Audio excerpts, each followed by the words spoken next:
Hi viewers, আসসালামু আলাইকুম। আজকে জাপানের একটা পার্কে আসছি। তো পার্কে আসার পরে যেটা চোখে পড়ার মতো একটা দৃশ্য, যে এই লেকটাতে কি পরিমাণ মাছ। আসলে এটাই জাপানের একটা সৌন্দর্য, সব জিনিসের মধ্যে এটা একটা ইম্পর্টেন্ট, যে কি পরিমাণ লেকগুলোতে মাছ থাকে, মানে অনেক বড় বড় এই মাছগুলা। প্রায় একটা আনুমানিক প্রায় 5 কেজি হতে 6-7 কেজির কম হবে না আইডিয়া, যে এটা হচ্ছে জাপানের সবচেয়ে সুন্দরতম। আর ওই পাশে হাঁসগুলো আছে।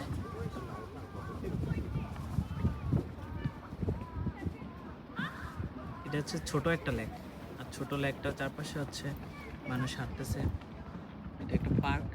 পার্কের মাঝখানে জাপানের যে গভর্নমেন্ট, ওনারাই আসলে মাছগুলা ছায়া থাকে এদিকে। মাছগুলো আসলে সত্যি অনেক সুন্দর।